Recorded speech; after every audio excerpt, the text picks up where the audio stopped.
Gracias, amante Dios, por el privilegio de venir a tu presencia en esta hora. Gracias por la alabanza, gracias por cantar juntos, por estos hermosos especiales de Dina, de Carlos, de David el día de hoy, y porque juntos en casa estamos reunidos adorándote, estamos en tu presencia. Ahora que vamos a abrir tu palabra, pedimos el Espíritu Santo para que nos hable directo al corazón y seamos inspirados, motivados a realizar una obra en nuestras vidas que sea la adecuada para la transformación en el tiempo de hoy. Un llamado a nuestro corazón. En el nombre de Jesús lo agradecemos todo. Amén, amén, amén. Muy bien, para nadie es un secreto que estos días han significado crisis para nosotros. Para nadie es un secreto que estos días han traído bastante estrés. Y el mensaje que voy a presentar hoy, esperamos que sea inspirado por el Señor para ubicarnos en el tiempo en el que estamos viviendo, pero además que nos entregue herramientas para enfrentar la crisis que estamos enfrentando hoy. Seguramente, amigo y hermano, tú que estás viendo este programa, esta transmisión en vivo desde la iglesia virtual en Santa Marta, te has preguntado el porqué de todas estas cosas. El jueves estuvimos hablando un poco de la presencia de Dios en el santuario celestial y el ministerio de Cristo, y cómo nada de lo que sucede en este mundo escapa a su voluntad o a su conocimiento. Sin embargo, cuando vamos a la parte práctica, muy fácilmente perdemos la fe. Muy fácilmente nos desconectamos del Señor. Y bueno, razones tenemos, aunque no deberíamos, pero hemos estado habituados a un estilo de vida dependiente del mundo, del trabajo, del dinero, de la casa, del vehículo, del estatus. Y cuando se pierde el trabajo, el dinero, el estatus, cuando se pierde la seguridad del futuro, pues allí comenzamos a ver, a vivir una crisis. Esa crisis nos va a llegar por diferentes frentes. Uno de ellos será la convivencia en casa. Sin duda alguna, esta situación nos va a afectar, aunque puede ser de beneficio, nos va a afectar en cierta medida. Permíteme poner un ejemplo. Un padre que trabaja todos los días, todo el día fuera de casa, está acostumbrado a ver a sus hijos en el horario de la noche o de la tarde, cuando ya está terminando el día. La madre o la mujer de la casa ha estado luchando todo el día con ellos, atendiéndolos, está con un estrés acumulado enorme. Él llega a su casa, encuentra a sus hijos, ellos están listos para dormir o los encuentra dormidos, o de repente él llega simplemente a dar órdenes. Se callan, apagan el televisor, se van a la cama, por favor, me dejan quieto, estoy tranquilo, ¿cierto? Y entra como en ese rol. Pero ahora, en esta situación, o bueno, puede ser que sea el rol invertido, puede ser que es la mujer la que está trabajando, el hombre está en casa, pero ahora en este momento ambos están en casa, en el caso de los que están con su familia en casa. Y esto nos va a generar una crisis en cuanto al relacionamiento, porque estamos contemplando una rutina que no habíamos visto antes de ninguna manera. Entonces, al observar esa rutina, al observar a la persona que tenemos al lado, probablemente lleguemos a pensar que la mujer que tengo a mi lado, o el hombre que tengo a mi lado, o los hijos que tengo allí, son desconocidos para mí. No había visto esa faceta de mis hijos, no había visto esa faceta de mi esposa. Estas semanas, he vivido experiencias muy similares, y no estoy hablando de algo muy lejano, es lo que me está pasando a mí. Y hemos tenido que reinventarnos, adaptarnos a las circunstancias, especialmente porque la convivencia requiere que nosotros podamos adaptarnos. No puede haber bendición donde hay rencillas, peleas, iras, contiendas, donde hay diferencias sin solucionar. Así que tú necesitas adaptarte, reinventarte, conectarte. Por ejemplo, en estos días, al estar en casa, yo tengo una cuarentena extendida porque ya les había contado el sábado pasado que por razones de una gripa, un resfriado común, tuve que estar encerrado en casa por prevención mucho antes de la cuarentena. Así que ya venía en esa crisis allí en cuanto a la relación en casa. Y les pongo un ejemplo que quiero que miremos. Miré a mi esposa levantarse tarde y cuando estaba en mi rutina normal criticaba a mi esposa levantándose tarde. Le decía a mi esposa, no te levantas para hacer el culto conmigo. Y por mucho tiempo se lo había dicho. En algún momento acepté que ella se levantara tarde. Y dije, no, esa es su vida espiritual, es su problema. Pero cuando estoy en casa, ahora, y no es que no haya estado, pero ahora que estoy tiempo completo, también me estoy levantando tarde. Ahora, la razón es porque entiendo cómo sucede el día. A mí también me afecta el día en la casa con los 2 niños pequeños. Mi niña se está durmiendo a las 11, 12 o 1 de la mañana porque tiene sus horarios invertidos apenas con 2 mesecitos de edad. Y ahora en ese rol compartido me doy cuenta que la razón por la que ella se levanta tarde es obvia, es casi que evidente. Sería ilógico que ella se levantara temprano y madrugara. Entonces ahora tomamos la decisión de que al momento de acostarnos, aunque yo tenga una transmisión, aunque tenga un programa para compartir con la iglesia, aunque deba grabar los audios de cada día que estamos enviando, yo paro lo que esté haciendo y voy a ayudarle a dormir al niño y ella va a dormir a la niña, para que por tarde a las 10 de la noche podamos tener un espacio para hablar, para compartir, para terminar lo que hay que terminar y por tarde a las 11 o 12 de la noche tengamos que acostarnos. Entonces, eso no fue así desde el principio. Al principio yo llegué a casa, observaba que ella se acostaba tarde y yo le decía, calla esa niña, déjame dormir, cállate, por favor, mira, silencio. Bueno, lo decía más amable, pero se lo decía. Y le decía, amor, ya, por favor. Sí, pero ahora cuando me pongo en el rol del otro y me ubico en el rol del otro, me voy a dar cuenta que cómo es posible, cómo me atrevo a decirle a ella, haz silencio, acuéstate, no des vueltas. ¿Cómo le reclamo que el aseo no estaba hecho, que el desayuno se hizo tarde? Cuando al ubicarme en el rol, yo necesito asumir una parte de la tarea de la casa. Pero este encierro que tenemos con la cuarentena, afecta la convivencia porque no nos deja ver que estamos en un rol compartido y por lo tanto debemos adaptarnos a las circunstancias del otro. Porque no se trata solo de mi caso en el que estoy sufriendo la ausencia del trabajo o de la ocupación o el hecho de no recibir luz solar o el hecho de no hacer ejercicio como estoy habituado o el hecho de no salir, sino además todos en casa se afectan. Los hijos entran en una crisis de encierro donde ellos quieren salir, quieren caminar. Yo tengo el hábito de sacar a mi hijo, mi esposa saca a mi hijo todos los días y cuando llego temprano lo saco también. Últimamente me lo estaba llevando en el carro, inclusive a hacer algunas visitas cercanas o a pie en este sector donde vivo. Y ahora en este momento él tiene más de 15 o 20 días que no ha salido de casa. Así que como vimos en un conjunto pequeño, aunque así tiene una callecita allí, entonces aproveché para sacarlo y para ponerlo al sol como la ropa, ¿sí? Porque yo también estaba necesitando salir, tomar aire fresco, así sea pararme en la puerta de la casa y respirar, porque tú te encierras.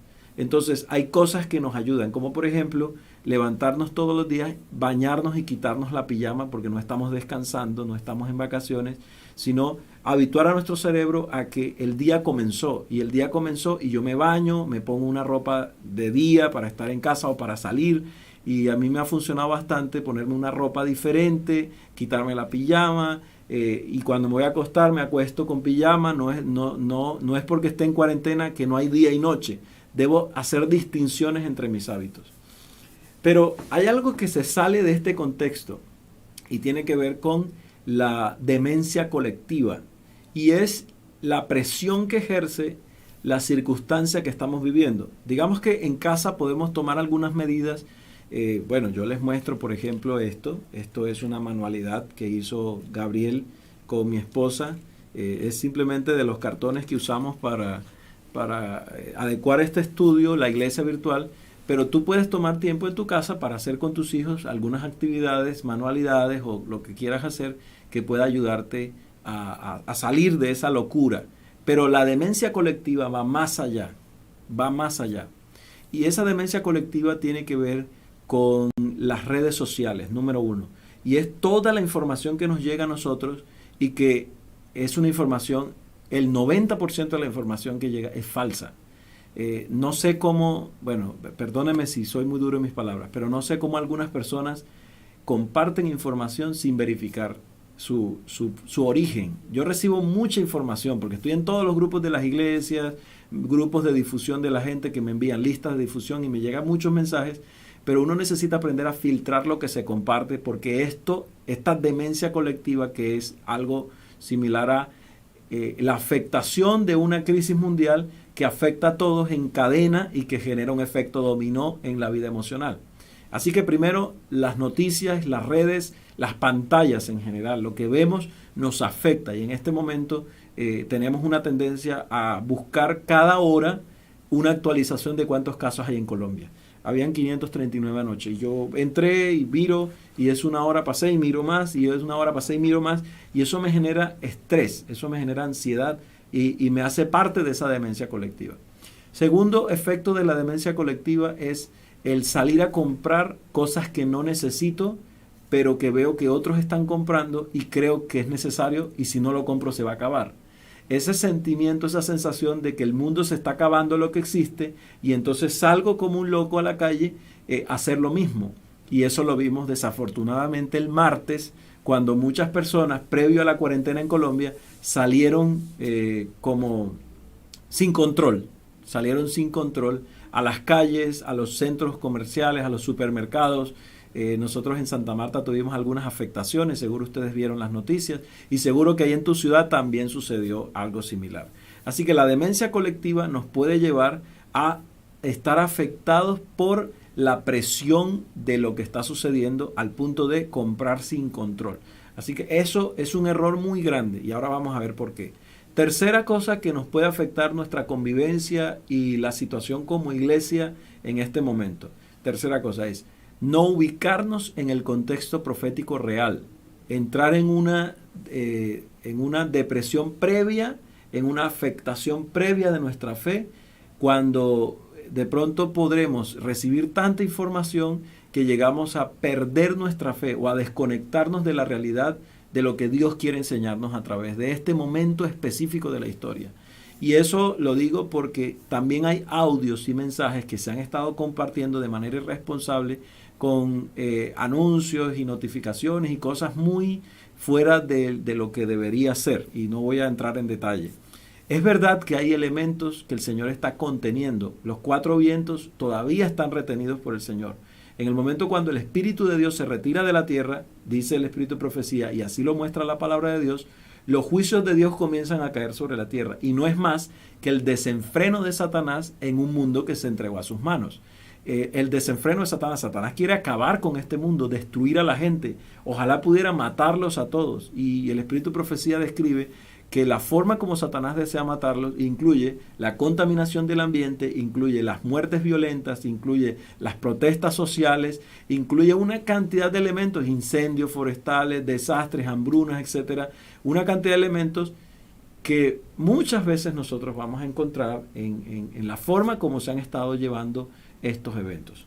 Y por último, una de las cosas que más nos está afectando en este momento a nosotros es el hecho de que aunque estamos en casa, no hemos desarrollado un hábito de oración y de dependencia de Dios. Hermanos, si este no es el momento para desarrollar dependencia de Dios, ¿cuándo?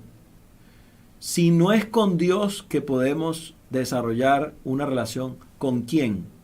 Si no es aquí y ahora, entonces ¿cuándo?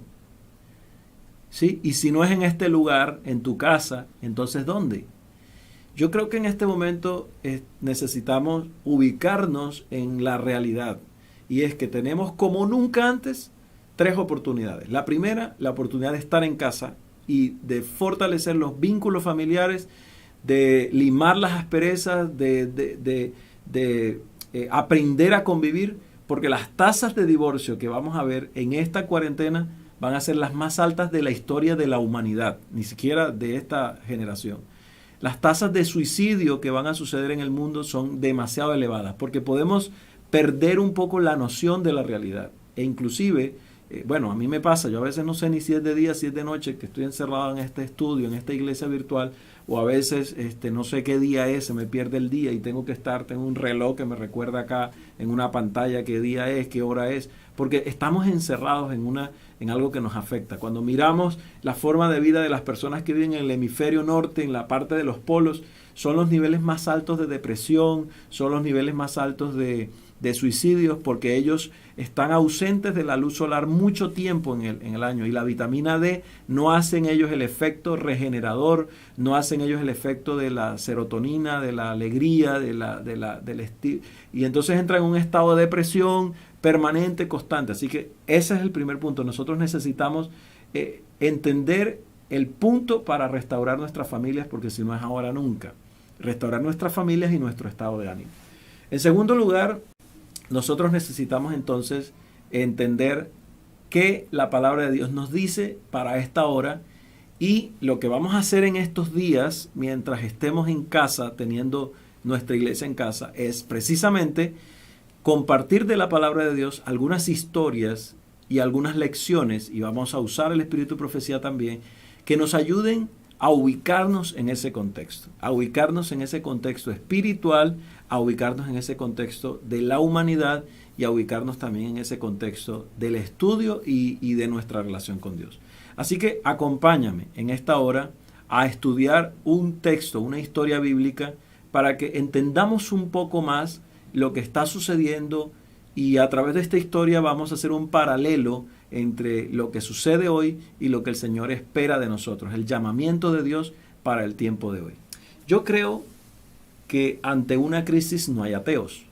Cuando nosotros nos encontramos frente a una crisis, cualquier tipo de crisis, la pérdida de un trabajo, de pronto la falta de ingresos, ¿cierto?, que está asociada a la pérdida del trabajo o a la disminución de las ventas de mi empresa, cuando nosotros nos encontramos frente a una crisis de salud, un cáncer o una circunstancia de pronto que nos afecte nuestra salud, cuando nos encontramos frente a una crisis emocional, cuando nos encontramos frente a una guerra, ¿sí?, una guerra de balas, ¿cierto?, de ejércitos. Puede ser el conflicto armado interno que tuvo Colombia, puede ser las guerras internacionales en el Oriente Medio, etcétera. Cuando nos encontramos frente a una crisis como las que hemos vivido recientemente y como la que estamos ahora, lo primero que hacemos como seres humanos es clamar a Dios, es buscar a Dios. Hay varias cosas que hacemos, pero la idea de Dios viene a nuestra mente porque nosotros fuimos creados a imagen y semejanza de Dios. Y hasta los ateos, en un momento de crisis, se preguntan dónde está Dios, por qué no está, dónde se encuentra, cómo puedo convocarlo, o de repente afianzan su idea y dicen, sí, ve, Dios no existe, pero lo primero que hacen es mencionar el nombre de Dios, acudir a Dios, responder ante Dios, acercarse a Dios. Así que es natural que una persona que no cree en Dios, que no cree en las religiones, que ha sido afectado por todo, se vuelque hacia las religiones, hacia los pastores, hacia los líderes, a preguntar dónde está Dios, qué respuestas puedo encontrar en esta crisis, qué puedo hacer ante mi necesidad espiritual. Y es posible que tú en este momento hayas pensado, esto ya me lo había dicho mi hijo, esto ya me lo había dicho mi hermano, el que me invitó a ver esta transmisión, este culto en vivo, y tú te preguntes, bueno, ¿y será verdad? Porque las señales están en la palabra de Dios, ahora se están cumpliendo y no hay nada que podamos hacer para frenar lo que está sucediendo. Así que no hay nada alejado de la realidad de la palabra de Dios. Hoy, más que nunca, tenemos claro que la palabra de Dios es real, es verdad. Por esa razón, no hay ateos en tiempos de crisis. La gente se acerca a Dios. Pero la crisis forma ateos. Y es allí donde yo tengo que tener mucho cuidado, porque si yo en la crisis busco a Dios, pero no lo busco de manera correcta y me dejo afectar por la demencia colectiva, por el estrés de las circunstancias, por las redes sociales, por la información religiosa múltiple que estoy recibiendo, entonces voy a tener un concepto de Dios distinto al real que su palabra me presenta. ¿Me entiendes por qué he mencionado todo esto?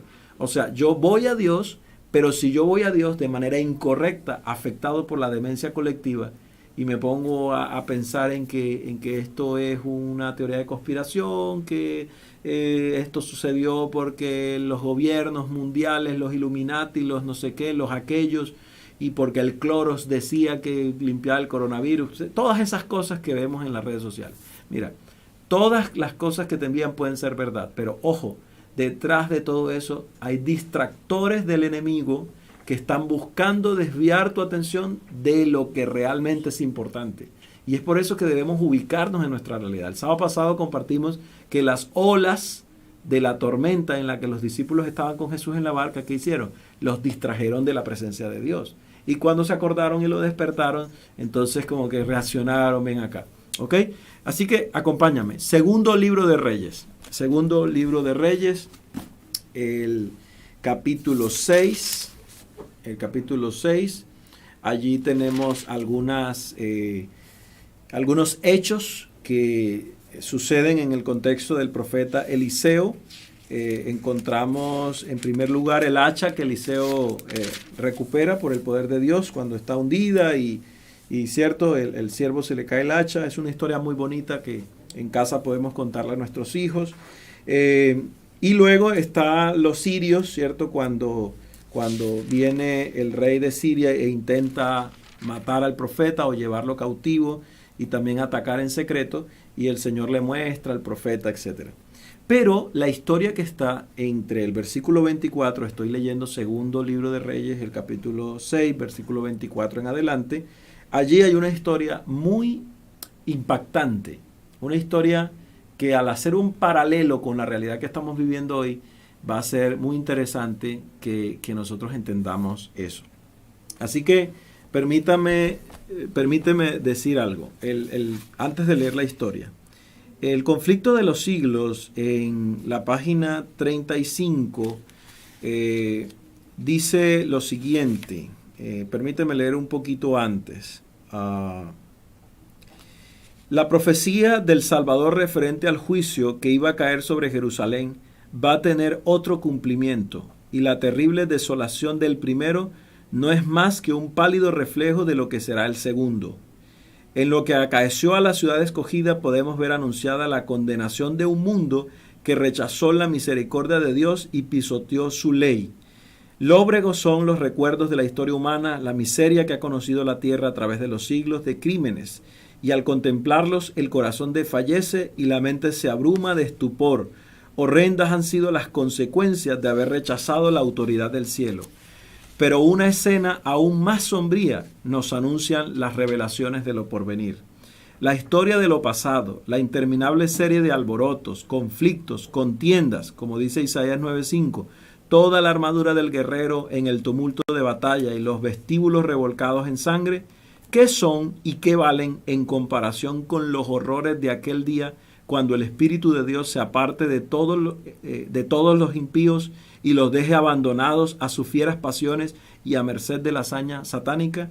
Entonces el mundo verá, como nunca los vio, los resultados del gobierno de Satanás.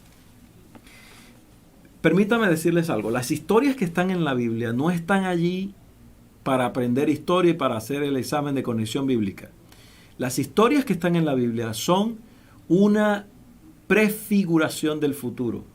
Y muchas de ellas, como lo dice este capítulo 1 del conflicto de los siglos en sus páginas 34 y 35, son una figura, una muestra de lo que sucederá en el tiempo del fin.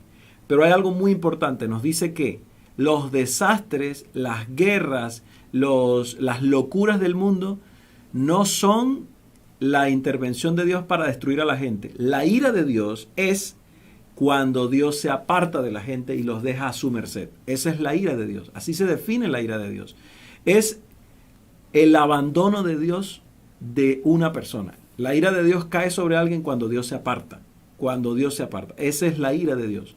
Y entonces Satanás tiene a merced suya una humanidad que controla completamente. Y quiero decir algo.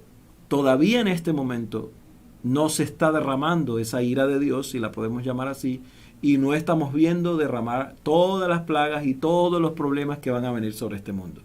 De hecho, el Espíritu Santo será derramado con poder y algo grande va a suceder en esta época. Estamos muy cercanos a vivir el derramamiento final del Espíritu Santo.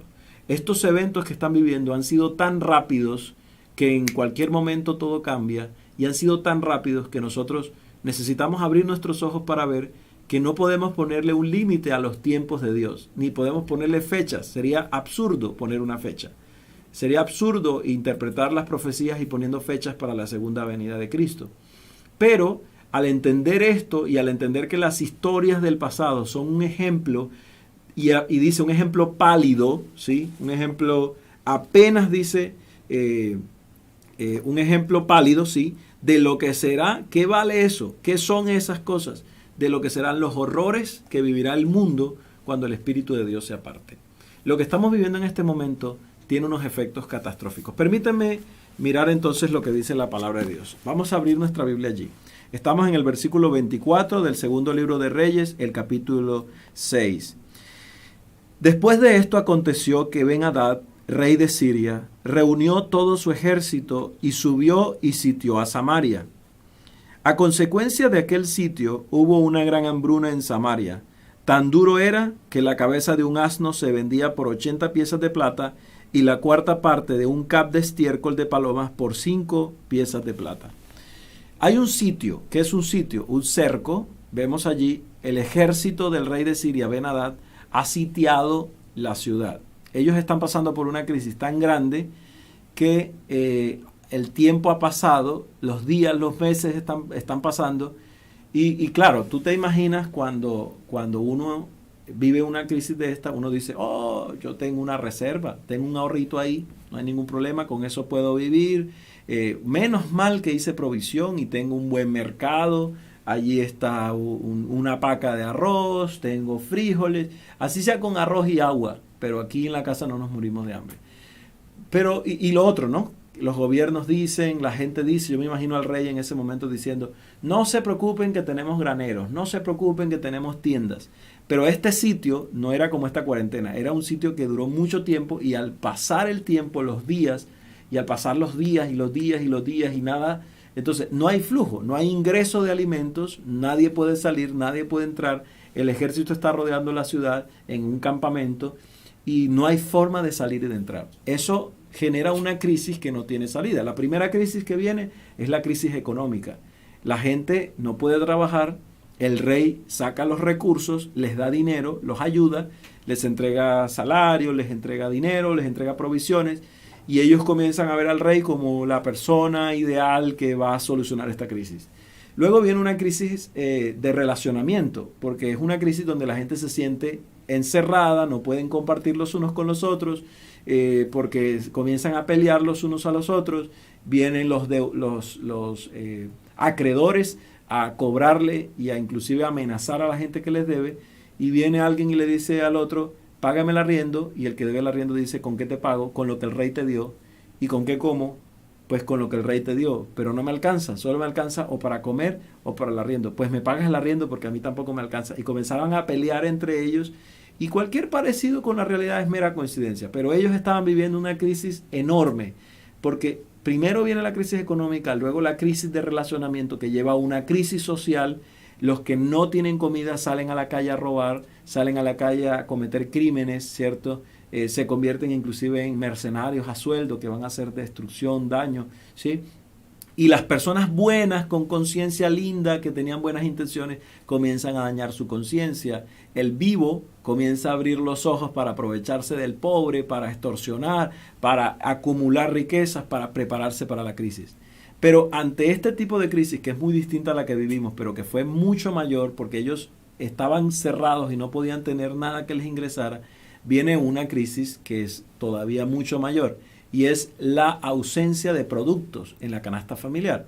Y es cuando ya, al no tener producción, porque los ganaderos, los productores agrícolas tienen sus tierras afuera de la ciudad, de los muros, y no pueden producir, han sido secuestradas esas tierras, entonces ahora tampoco hay alimentos, las reservas ya se acaban, y entonces ahora dice la Biblia que era tan grande la crisis que vendían una cabeza de asno.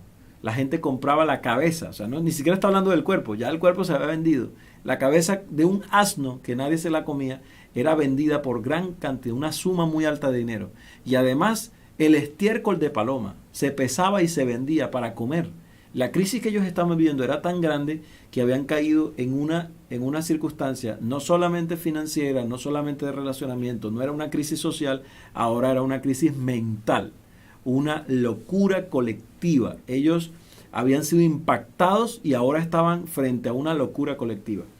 Y esa locura colectiva se presenta en los siguientes versículos. Acompáñame y lee conmigo los versículos siguientes, 26. Un día el rey estaba allí sobre el muro y una mujer que está debajo de la muralla caminando le grita: ¡Hey, rey, ayúdame, señor, ayúdame! Necesito que me ayudes. Y yo me imagino al rey: bueno, claro, cómo no, aquí estoy, dime en qué te puedo ayudar. Un poco desesperado también, caminando por el muro, mirando para afuera a todo el ejército y mirando hacia adentro a la gente desesperada. Pero él le ofrece ayuda y ella le dice en el versículo 27, el rey dice: si Jehová no te ayuda, ¿yo en qué te puedo ayudar? Ella dice: mira, ayúdame a solucionar un problema que tengo. ¿Qué problema tienes?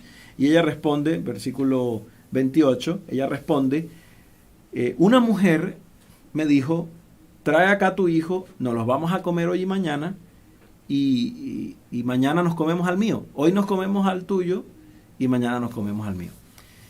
Esto se llama locura colectiva, demencia colectiva.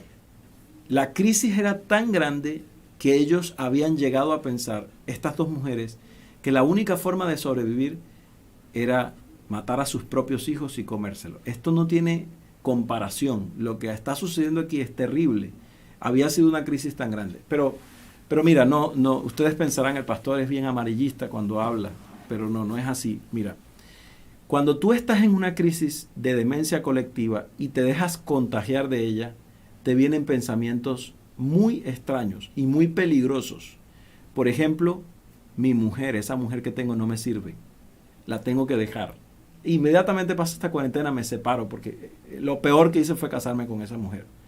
O puede pasarse por mi mente un pensamiento que me diga: es que la razón por la que estamos en esta crisis no es la cuarentena, es que mi marido se malgastó la plata y él es un mal marido, un mal esposo, y no voy a esperar que termine la crisis, pero apenas pueda me voy de la casa. Y me voy con mis hijos porque definitivamente tengo que valorarme más como mujer. Y comienzan a surgir pensamientos extraños en nosotros, a comernos a los hijos. Los hijos pasan por delante y en estos días, ¿cuántas veces tristemente le he maltratado a mi hijo, le he gritado de repente? Y poco a poco estoy respirando profundo, controlando esa demencia colectiva que se apodera de la gente. Porque ante una crisis, el encierro, el no tener un trabajo, el pensar en el futuro. Yo le comentaba ayer a alguien que yo no tengo muchas deudas, pero son bastantes en comparación con otros. Y en las deudas que tengo son por mi maestría. Me comprometí con ese propósito, con ese proyecto, y gracias al Señor que proveyó muchos fondos, recursos, donantes, mis compañeros de la universidad. Pero tenía deudas porque para viajar tenía que pagar un pasaje, pagué con tarjetas de crédito, las llené y tengo deudas, el carro que ya estoy terminando de pagar, pero todavía me falta un año, que es bastante. Y hay cosas que salen ¿sí? Y en este momento, ¿cuánto quisiera no haber hecho nada de eso? Uno se mira para atrás y se pregunta y uno dice: no quisiera haber hecho esto, no quisiera haber tomado estas decisiones. Sí, pero ¿por qué razón traer al presente las decisiones del pasado si ya no las puedo devolver? Eso hace parte de ese efecto de la demencia colectiva de la crisis. Y en este momento podría estar entrando en crisis cuando comienzo a mirar hacia atrás, a culparme, a culpar a otros, a entrar en ese momento de crisis. Y eso nos lleva a cortar cabezas, a matar personas, a atacar. Y Jesús lo dice, que yo mato a alguien con palabras, mato a alguien con miradas, mato a alguien con expresiones. La violencia doméstica en las familias es una forma de asesinato para el Señor. cuando yo le grito a mis hijos, cuando yo le pego a mi esposa, cuando yo maltrato a mi familia, yo estoy cometiendo asesinato delante de Dios. Es igual a matar. Y por lo tanto, yo necesito frenar esa demencia colectiva, porque me va a llevar a unos límites que cuando no hay armonía en el hogar, cuando no hay armonía en la familia, me va a llevar a los límites de perder mi relación también con Dios. Porque como dice la palabra de Dios, no me traigas una ofrenda si estás enojado con tu hermano. No vengas a adorarme si tienes una rencilla, un rencor que está allí sembrado. No puede haber derramamiento del Espíritu Santo si hay dos esposos peleados que no han reconciliado su hogar en este momento. No puede haber derramamiento del Espíritu Santo si hay hijos que no están apoyando a sus padres en esta crisis y colaborando también con el orden en la casa, con hacer sus responsabilidades, cumplir. No un universitario allá echado a morir, tirado en una cama con un desorden. ¿Cómo puede estar los ángeles del Señor en ese cuarto sucio que huele a mico? No abres las ventanas, no lo lavas, no. ¿Cómo puede estar el Señor ahí? Yo necesito salir de esa demencia colectiva, levantarme, despertarme, abrir los ojos. Estoy vivo, estoy aquí. Tal vez estoy hablando para alguien que está infectado con COVID-19 y está en una cama, no tiene el privilegio que tú tienes. Es por eso que yo necesito ubicarme en la realidad. Estas mujeres llegaron a tal punto de locura que han llegado a decir, nos vamos a comer a nuestros hijos. Y el problema, por lo que está consultando esta mujer al rey, es el siguiente. Ya nos comimos al mío y ahora esa mujer no me quiere dar el de ella. ¡Wow! Esto es una locura. Es impresionante lo que está pasando aquí. Pero hasta esos extremos se llega cuando uno no se ubica en la realidad. Cuando uno no entiende que las cosas que suceden a mi alrededor pueden afectar mi fe, pueden destruir mi cordura. De allí la importancia de los consejos del Espíritu y Profecía de desarrollar una vida en el campo en el tiempo del fin. Esto no se trata de cuándo debo salir de las ciudades, pero ¿cuántos de nosotros hoy quisiéramos pasar una cuarentena en una finca sembrando yuca, sembrando plátano, sembrando auyama, lo que sea? Así sea solamente cultivando el ganado y dándoles pastico y tomando buena leche del ganado. ¿Cuántos quisiéramos tener eso? Así que no está tan alejado de la realidad. Y este apenas es el principio, lo que estamos viviendo, el principio. Pero vivir en las ciudades para nosotros ha sido un desafío mayor porque el Espíritu Santo cuando se retira de la tierra, en la medida que esto sucede, pero va a ser derramado hacia el pueblo de Dios, la gente cae en una demencia colectiva. Y esta demencia colectiva alaba inclusive, y esto lo vamos a estudiar el jueves, esto es un adelanto, alaba inclusive la apostasía mundial.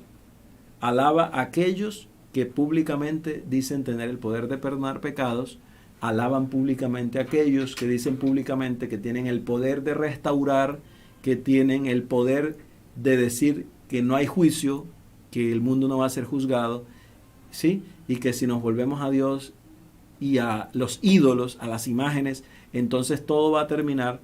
Y eso nos lleva a peores situaciones. Porque un falso avivamiento, como lo leímos hace un momento, una falsa adoración podría llevarnos a una consecuencia peor. Ojo, la historia que estamos leyendo no es de gente pagana, es el pueblo de Dios. El rey que está en esa muralla es el rey del pueblo de Dios. La mujer que se está comiendo a sus hijos con la otra mujer que no le quiere dar al hijo es una mujer cristiana, una mujer que adoraba a Dios, que conocía a Dios. Así que es por eso que nosotros no podemos decir que porque yo soy cristiano no voy a llegar al extremo de pegarle a mi mujer, que porque yo soy cristiano no voy a llegar al extremo de maltratar a mis hijos, que porque yo soy cristiano no voy a perder la cordura y voy de pronto a tener algún intento inclusive de afectar mi vida. O porque yo soy cristiano no voy a llegar a estresarme y no me va a faltar el sol, no me va a faltar, ¿cierto? O porque yo soy cristiano, se va a cumplir el Salmo 91 y no va a tocar plaga a mi morada, por lo tanto, Dios me va a proveer comida. No, la crisis afecta a todos y yo necesito administrarla. Administrar la crisis con buenas decisiones financieras, administrar la crisis con buenas decisiones espirituales, administrar la crisis con decisiones que me preparen para la crisis, porque este es el inicio de la crisis. No solo el inicio de la cuarentena, es el inicio de una crisis nunca antes vista en el mundo, en efecto dominó. El mundo, los grandes estadistas, los grandes políticos van a tomar decisiones para salvar el mundo, pero esto va en decadencia, una decadencia moral, una decadencia espiritual, y nosotros necesitamos ubicarnos. Y ojo, porque podríamos llegar al extremo de matar, al extremo de comernos vivos los unos a los otros, al extremo de caer en demencia. Y por eso yo necesito controlar mi carácter, pedirle al Señor que me domine, que haya un freno en mi vida. Ahora, la Biblia dice que el rey, escuchando eso, lo que le dijo esa mujer que le está pidiendo un consejo, ve conmigo allá al versículo 30, cuando el rey oyó estas palabras, segundo libro de Reyes, capítulo 6, versículo 30. Cuando el rey oyó las palabras de aquella mujer, rasgó sus vestidos, pasó por el muro y el pueblo vio las ropas ásperas que traía ceñidas en su cuerpo. Y el rey exclamó y gritó y dijo algo. Mira lo que hizo el rey. Lo primero que hace es, el rey dice, malaya sea. Sí, o sea, wow, no, qué locura, ¿qué es esto, mujer, que tú me has dicho? Y el rey exclama y grita durísimo, que traiga Dios sobre mí el peor de los castigos. Si la cabeza del profeta Eliseo, hijo de Safat, queda hoy sobre sus hombros. Lo primero que pasa ante una demencia colectiva es buscar a Dios. Pero cuando la crisis llega hasta un punto de no retorno, entonces no buscamos a Dios para encontrarlo, sino para culparlo. Para culparlo. Y entonces nosotros no miramos atrás y no decimos, ay Señor, esta crisis que estamos enfrentando en Samaria o el rey es culpa mía. Yo deshonré tu palabra, me alejé de ti, toreé al rey de al lado y le hice cosas para que él se levantara. Es culpa mía, Señor, perdóname. Como rey cometí errores. No, yo no digo tampoco, Señor, esta enfermedad que tengo, yo sé que ejercí una mala mayordomía de mi cuerpo, comí alimentos inmundos, viví una vida promiscua y por eso tengo esta enfermedad. No lo digo así. Yo lo primero que digo es, ¿por qué, Señor, me pasa esto? Si yo he sido un hombre bueno, si yo me bauticé, si yo busqué tu palabra, si yo hice aquello, si yo hice esto, si yo hice aquello. Entonces tratamos enseguida de señalar a Dios.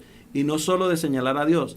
El mundo vuelca los ojos ante una crisis, ante los hijos de Dios, como nunca antes. Hoy los ojos del mundo están puestos en los cristianos. Todo el mundo está mirando hacia el pueblo de Dios. ¿Qué va a hacer el pueblo de Dios? Esta es la oportunidad para vindicar el carácter de Cristo, para levantar el carácter de Cristo, porque el mundo está mirando al pueblo de Dios y está preguntándose por qué está pasando esto. Y la gente te va a buscar, va a mirarte, va a preguntarte, va a escribirte, va a pedirte ayuda, va a pedirte un momento de oración. Y es necesario que nosotros entendamos, que nosotros nos ubiquemos en la realidad y podamos comprender que en este momento los ojos del mundo están puestos sobre ti, sobre tu familia, sobre mí como pastor, como cristiano. ¿Cómo voy a seguir viviendo la vida que vivo? El rey en ese momento era la persona que representaba la autoridad espiritual, aunque había un profeta, pero él era el rey.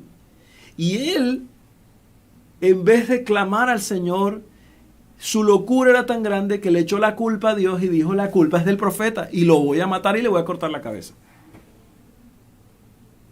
Y sabes, en ese momento la Biblia dice que este rey grita esto, versículo 32, y Eliseo estaba en su casa con algunos ancianos que estaban allí. Y Eliseo sabía lo que estaba sucediendo, el Señor le mostró, porque el rey había enviado un mensajero, un hombre, que fuera donde Eliseo, y él iba detrás. Pero saben, Eliseo enseguida le dijo a los ancianos, estoy leyendo la segunda parte del versículo 32, ¿no habéis visto cómo este hijo de homicida envía a cortarme la cabeza? Mirad pues cuando llegue el mensajero, y cerrad la puerta e impedidle entrar. ¿Acaso no se oye tras él el ruido de los pasos de su amo? Impresionante, impresionante. El Hijo de Dios está ahí sentado y percibe el peligro. Percibe el peligro, el Señor le muestra. Y la escena que sigue es interesante. Aún estaba hablando él, versículo 33, cuando el mensajero llegó, descendió a donde él estaba y le dijo, ciertamente todo este mal viene de Jehová. Mira, lo hablamos algún momento.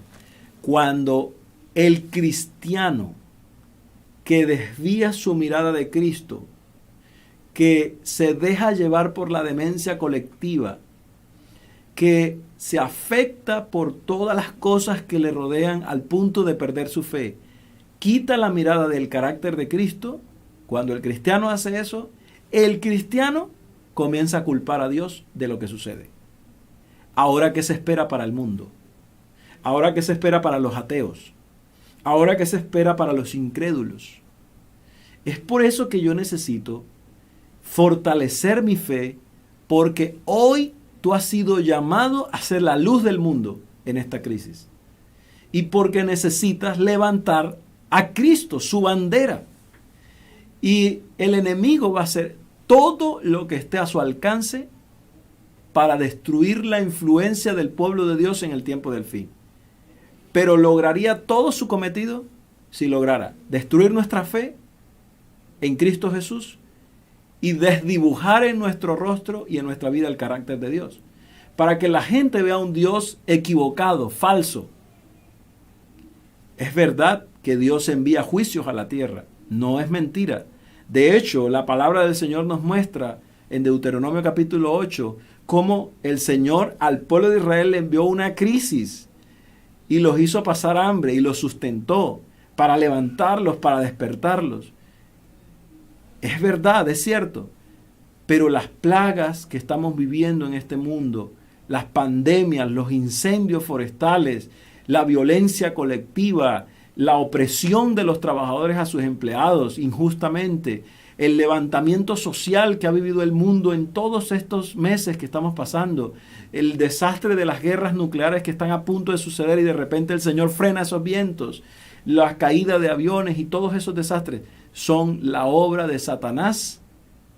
Y ojo con lo que voy a decir, con el permiso de Dios. Porque cuando Dios comienza a retirarse, le está dando permiso a Satanás para obrar. Y esto puede sonar duro, pero yo no puedo callar la palabra de Dios. Pero a medida que el tiempo avance, si el mundo no ve a Cristo, bueno, déjeme decirte algo, si tú no lo haces, las piedras hablarán. Pero si el mundo no ve a Cristo, y si el mundo se aleja de Dios, y hoy el pueblo de Dios no se levanta, a medida que el tiempo pase, el Espíritu Santo se irá retirando de la tierra y se cumplirán todas las plagas que están representadas en el Apocalipsis como el último llamado de misericordia de Dios en el tiempo del cierre de la gracia. Y yo creo que en este momento Dios está permitiendo esta situación para que el pueblo de Dios pueda despertar. ¿Cómo es posible que este hombre llega donde el profeta y le dice, esto es culpa de Jehová? En el versículo 33. ¿Qué puedo esperar ya de él? Dice el mensajero. Y en el capítulo 7, el versículo 1, Eliseo dice, oíd palabra de Jehová. Así ha dicho Jehová, mañana a estas horas valdrá un ciclo el seah de flor de harina y un ciclo 2 seahs de cebada a la puerta de Samaria. En otras palabras, lo que hoy costaba el estiércol de paloma que se vendía, costará la mitad o mucho menos de eso, 1 libra de harina. Y este hombre, al escuchar eso, esa profecía del Señor, mañana, o sea, es una locura, porque es que venimos en un sitio y estamos aquí muriéndonos, y ahora tú me dices que mañana esto va a pasar. Y dice, un príncipe de los grandes que se apoyaba el brazo del rey sobre él, versículo 2 del capítulo 7 del segundo libro de Reyes 7:2, un príncipe sobre cuyo brazo el rey se apoyaba respondió al varón de Dios y le dijo, si Jehová abriera ahora las ventanas del cielo, ¿sería esto así? O sea, ¿tú qué estás diciendo? ¿Es que acaso va a caer comida del cielo? Es lo que le está diciendo en ese momento ese príncipe al profeta.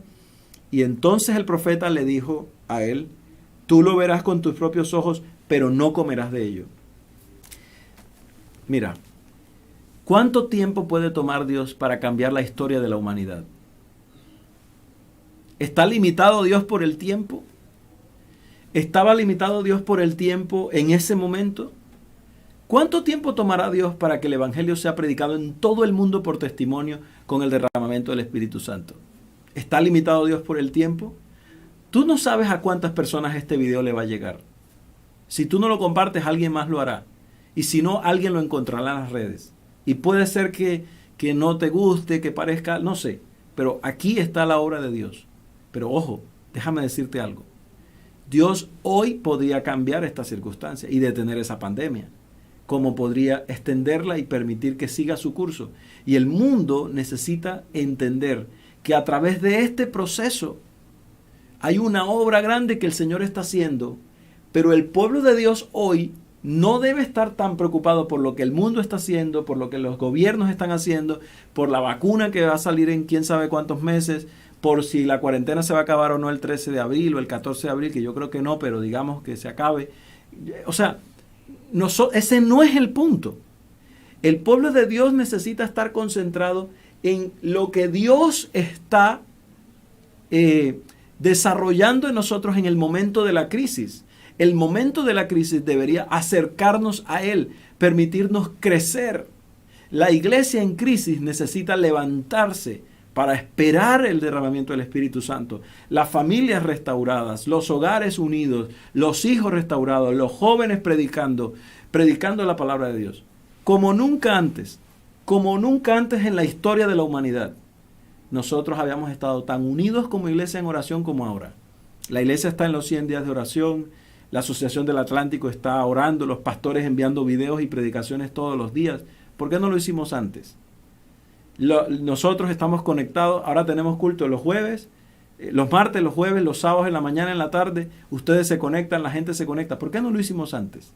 Ayer me escribían los hermanos, pastor, ¿y la recepción de sábado? Y no, déjenme recibir sábado aquí con mi familia y con otras personas, aunque lo vamos a hacer después. Y vamos a tener amaneceres con Cristo y estamos grabando audios. ¿Y por qué el pastor Borja no lo hizo antes? Si tú no estás apercibido que el momento en el que estamos viviendo es el momento de Dios para levantar su bandera en la humanidad, la verdad del sábado, la justificación por la fe, la obra de Cristo en el santuario celestial, el juicio investigador, la segunda venida de Cristo como verdades fundamentales del tiempo del fin, nunca vendrá otra vez ese momento. Y estoy hablando para aquellos que tenemos la Biblia como un amuleto, para aquellos que tenemos la Biblia en casa como un adorno en el Salmo 91. Estoy hablando para aquellos que como jóvenes, porque me incluyo ahí, no leemos, solo leemos matutinas y nos alimentamos un poquito de las matutinas. Porque este es el momento de abrir nuestros ojos. Dios no te ha llamado a ti a predicarle a la gente que están cayendo las plagas, que Jesús viene mañana, pilas, levántese y a echar miedo y terrorismo religioso. No, ese no es el llamado de Dios. Dios te está llamando a tener una relación correcta con Él. Ahora, déjame decírtelo de la siguiente manera. Te pasaste un detalle en la lectura y no lo viste. De pronto, como yo, tampoco lo había visto. ¿Dónde estaba el profeta Eliseo mientras la gente se estaba comiendo en la calle del hambre? Sentado, exactamente, sentado con los ancianos. Sentado con los ancianos. ¿Sí? ¿Dónde estaba el profeta? Sentado con los ancianos. O sea, tú puedes encontrar cualquier lugar en medio de la crisis. Pero el Hijo de Dios, que entiende y se ubica en el contexto histórico de la profecía, comprende, acepta, asimila que este es el tiempo, no para salir a gritar, a pelear, no. Es el tiempo para acercarnos a Dios, para tener un encuentro real y maravilloso con Dios. Pero la historia no termina allí. La historia termina en un elemento maravilloso y por eso dije, este es un paralelo de este tiempo, yo quiero utilizarlo completo. La Biblia dice que esa noche, versículo 3, había en la entrada de la ciudad de Samaria unos leprosos. Y estos hombres pues no podían entrar a la ciudad porque ya por ser leprosos pasaban hambre, vivían solos. Pero ahora ni siquiera la familia le tiraba comida por el muro, ni les hacían llegar comida. Ahora la crisis era mayor. Y entonces ellos estaban en la puerta entre el ejército sirio y el campamento. Y acá, los sirios no les interesaba matar leprosos porque antes se infectaban de ellos. Pero ellos que estaban ahí, los pobrecitos que no tienen nada que ver entre comillas y estaban en la mitad del conflicto, porque siempre hay gente en la mitad del conflicto, ellos se dijeron unos a otros, dice la Biblia, versículo 3, segundo libro de Reyes 7:3. ¿Por qué estamos aquí esperando la muerte? Si tratamos de entrar a la ciudad, moriremos en ella porque hay mucha hambre. Y si nos quedamos aquí también moriremos. Vámonos y lleguemos al campamento de los sirios. De pronto nos perdonen la vida. Y si nos matan, pues que nos maten, pero no vamos a aguantar hambre aquí. Y ellos hacen una expedición. Y en medio de la crisis se van y caminan. Y dice el versículo 5, se levantaron al anochecer para ir al campamento de los sirios. Y al llegar a la entrada del campamento de los sirios, no había nadie. Y ellos, ¿qué pasó aquí? Y entonces el versículo 6 dice que Jehová en esa hora había traído un ruido de caballos, de ejército. Y el ejército sirio pensó que el rey había buscado alianzas con los egipcios, con los heteos y con toda la gente que está alrededor, y había mandado a llamar a una cantidad de soldados y se fueron corriendo. El ruido que Jehová les hizo escuchar a ellos. ¿O es que Dios actuó en esa ocasión solamente? Recuerden a Gedeón con unos 300 hombres, cómo acabó con todo un ejército. Eso lo hizo Dios. Y ahora el ruido los hizo huir, ellos se van. Y el versículo 7 dice, se levantaron y huyeron al anochecer, abandonaron sus tiendas, sus caballos, sus asnos, y el campamento lo dejaron tal cual estaba para salvar sus vidas. Y la Biblia dice que cuando los leprosos llegaron al límite del campamento, entraron en una tienda, comieron, bebieron, tomaron plata, oro, vestidos, fueron a esconderlos, y después volvieron, entraron en la otra tienda, y allí también tomaron cosas y fueron a esconder. Estaban emocionados, esa hambre que tenían, y comenzaron a comer, y esa alegría de haber encontrado comida en la escasez, esa alegría de haber encontrado provisiones en la escasez. Pero se quedaron pensando allá, ya hartos, llenos. Dijeron, versículo 9, no estamos haciendo bien. Hoy es día de buenas noticias y nosotros estamos callados. Si esperamos hasta el amanecer, nos alcanzará nuestra maldad. Vamos pues ahora, entremos al pueblo y démosle la buena noticia en la casa del rey.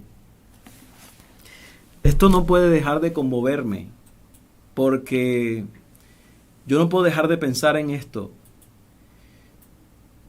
El mundo está pasando por una crisis que no tiene comparación, una crisis que va a afectar a mucha gente. Pero hermanos, nosotros tenemos buenas noticias. Y es muy triste ver a algunos encerrados, alimentándose y no compartiendo. Es muy triste ver a algunos dejando perder a sus familias, disfrutando este privilegio de tener el sermón en casa y ni siquiera lo van a enviar a un amigo. Es muy triste ver a algunos de nosotros teniendo una verdad por tantos años con miedo a compartirla.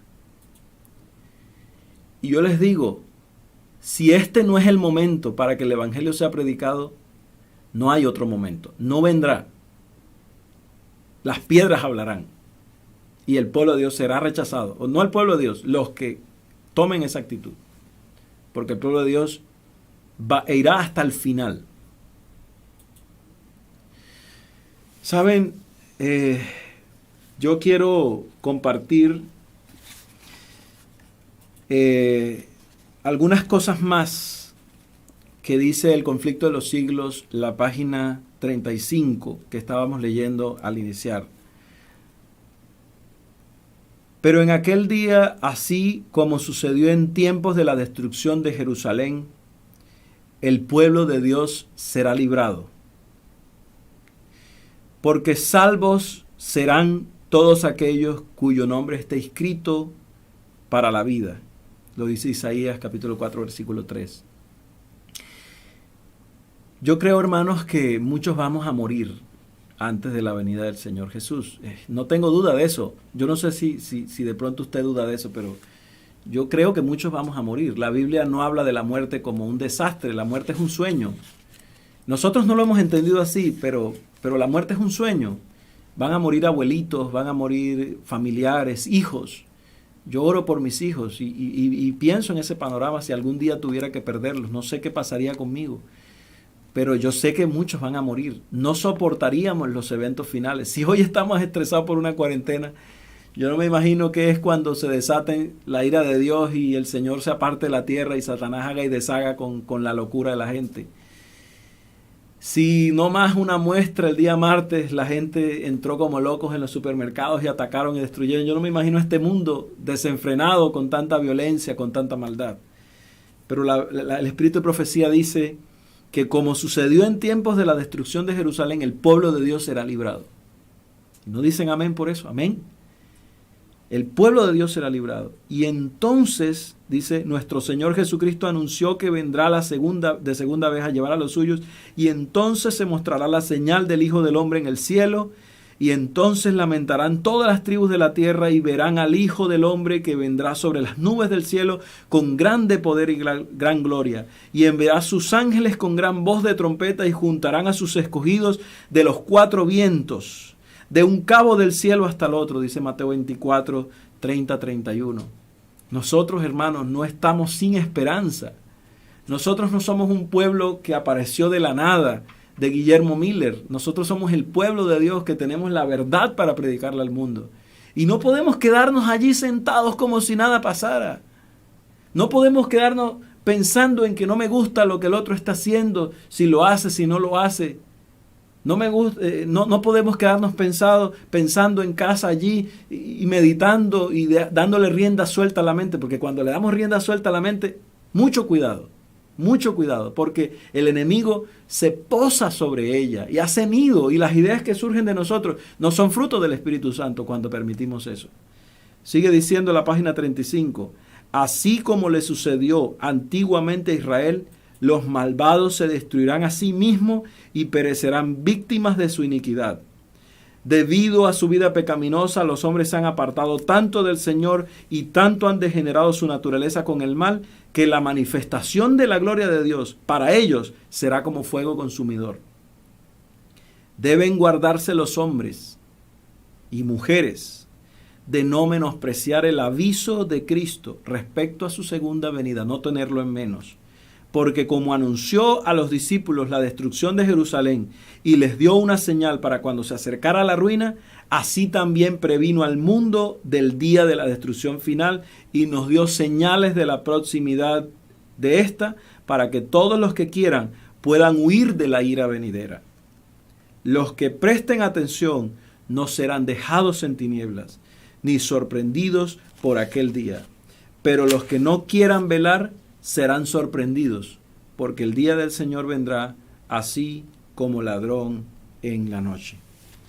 Hermano, amigo, en esta hora yo quiero hacer un llamado especial, un llamado de parte de Cristo Jesús, un llamado de el corazón de Dios para ti. Permíteme presentar este llamado especial.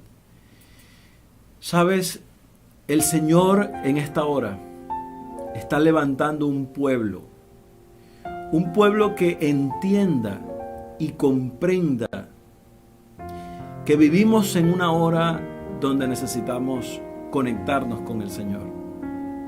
Un pueblo que se ubique con los ancianos y no con las mujeres que matan hijos, como el profeta Eliseo y la mujer de la historia. Un pueblo que no se ubique en el lugar del rey juzgando a Dios, mucho menos en el lugar del príncipe no creyendo en las profecías, y muchísimo menos en el lugar de los sirios atacando al pueblo de Dios. Necesitamos que hoy en día se levante un pueblo que se vuelva a la palabra de Dios, hogares que estudien la palabra de Dios, hogares que comprendan el llamado de Dios de misericordia. Un llamado a aquellos que han estado resguardados en su casa creyendo que nada va a pasar.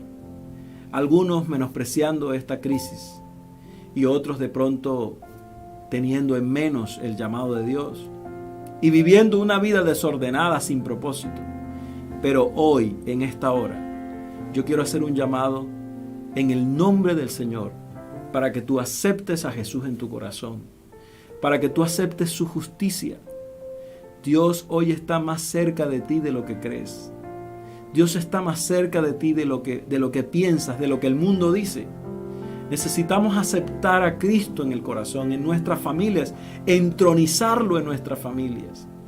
Necesitamos aceptar a Cristo como nuestra bandera, levantarlo en alto y que nuestras vidas hoy puedan cumplir el propósito de Dios, que sea reflejar su carácter hoy y siempre, no solo a este mundo, a nuestra familia, a nuestros vecinos, a todos aquellos con los que nos conectamos. Todas esas llamadas de videollamada que has hecho ayer, hoy, esta semana, las que vas a hacer, úsalas para predicar, úsalas para hacer un llamado. Habla con aquellas personas que todavía no conocen del Señor, con aquellos enfermos que sabes que van a morir probablemente por su condición, su vulnerabilidad. Preséntale la verdad acerca de los muertos. Ellos no tienen por qué tener miedo. Esta vida no es una vida eterna. La vida eterna está prometida por Cristo en la resurrección. Así que presenta la palabra como es. No tengas miedo de ser un mensajero del Señor. No tengas miedo de predicar, de levantarte. Usa tus talentos, lo poco que tengas, el WhatsApp, las redes sociales, una llamada, tu tiempo, tus palabras, lo que sea, pero usa tu vida para que sea un testimonio. Y hoy, al terminar este mensaje, yo quiero decirte, Cristo viene pronto y su galardón con Él, para dar a cada uno lo que haya cultivado, sea bueno o sea malo. Hoy es el día de salvación. Hoy es el día de buenas nuevas. Y no puedo quedarme como los leprosos, disfrutando esas buenas nuevas sin comunicarlas al mundo.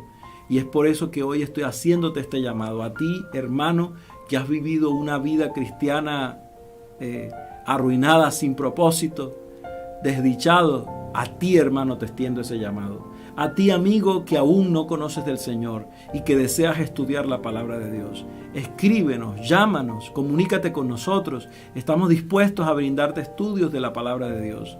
Pero también quiero hablar a cada uno de los jóvenes, los adolescentes, los niños, cualquier persona que vea este video en el mundo entero. Hoy es un día de un llamado de misericordia de Dios. Acepta al Señor en tu vida, acéptalo en tu corazón, permítele que Él toque tu vida y que el Espíritu Santo pueda ser derramado en cada uno de aquellos que esperamos y queremos prestar, queremos adelantar la venida del Señor.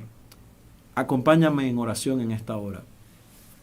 Oh Dios y Padre, quiero darte gracias, Señor, porque sin ti nada somos y tú has provisto en Cristo Jesús suficiente para que hoy podamos tener salvación, paz, tranquilidad en medio de esta crisis. No sabemos si nuestra crisis de esta pandemia llegue a niveles como el sitio de Samaria.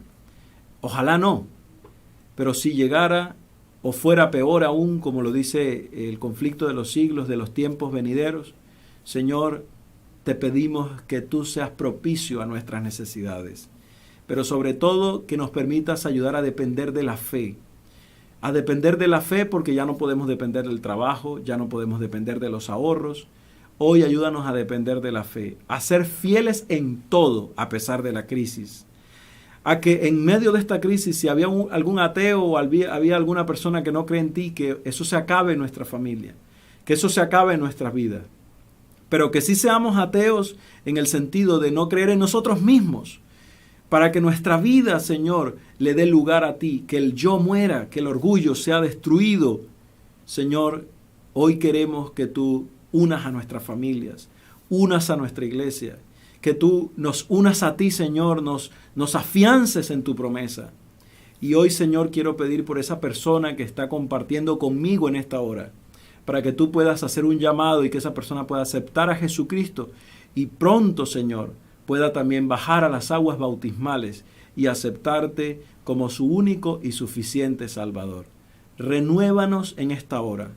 Permítenos nacer de nuevo en Cristo Jesús y que en este día tan especial, este 13º sábado para nuestra iglesia, que es muy especial, hoy podamos gozar en casa, en tu presencia, en este templo, en el tiempo, conectados a través de diversos medios donde estemos, tu presencia pueda manifestarse con poder y gran gloria.